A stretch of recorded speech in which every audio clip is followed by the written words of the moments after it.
So the BBC have announced that they've cancelled a Doctor Who Christmas special, and aside from being completely gutted, this to me feels like the beginning of the end of our beloved show. Look, you can talk all you want about a hiatus, whatever, you know, the show being out to tender, but this is an entirely different era from the 80s and 2000s. Tastes have changed. Plus, there's no Russell T Davies to fall back on anymore, and I know I seem like I always slag off Chibnall all the time when I talk about Who, but it's him. The death of Who started under Chibnall. He did not write any decent episodes really for Jodie. The only rewatchable part of Jodie's era was the flux, okay? And I'm not even like talking about that as well. Look at the reality war. Look at Jodie's like surprise stint at that in the end. That 5 minutes she had there was better writing than any of that era. But before you come on here and say it's to do with the show being too woke, the show has always been woke. You're not a Who fan if you don't understand that. Go all the way back to Pertwee's Doctor talking about gender fluidity. It is nothing to do with how woke the show is. That is why we love it. Also, it doesn't just sit with Chibnall as well. Views have been different throughout the years. A lot of people like Capaldi post Capaldi. They've all of a sudden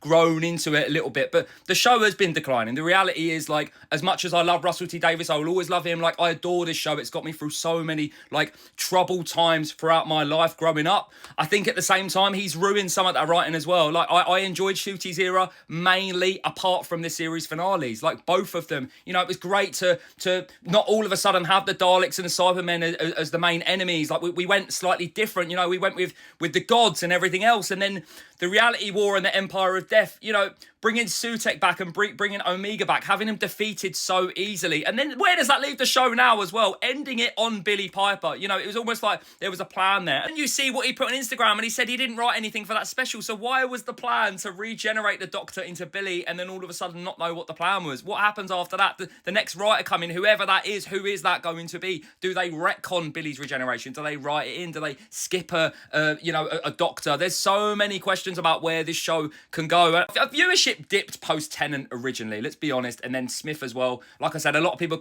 appreciated Capaldi sort of post Capaldi, like many years later. My favourite Doctor, personally, I've said this a million times. And look, for me, Russell T Davies saved the show coming in. Like, I know obviously we were waiting on Shooty, and there was so much confusion about whether Shooty would stay, which obviously why he regenerated in the end. And I know that's why Tennant came back, because we were waiting on Shooty. But Shooty was very quickly too big for the role, and that was one of the main issues of that era. But what has killed the show is a changing world, changing tastes, not knowing where they're going, constantly rebooting it, constantly having we're 2005 to 2022, and then we're going to reboot it again, we're going to do this, we're going to do that. Like, we don't need that. I hope I'm wrong. I'm not particularly part of any Doctor Who community, but this community's always been very loving, and I hope in a couple of years we're going to be talking about the next Doctor. Again, the Disney deal played its part in killing this show as well. I'm just incredibly gutted.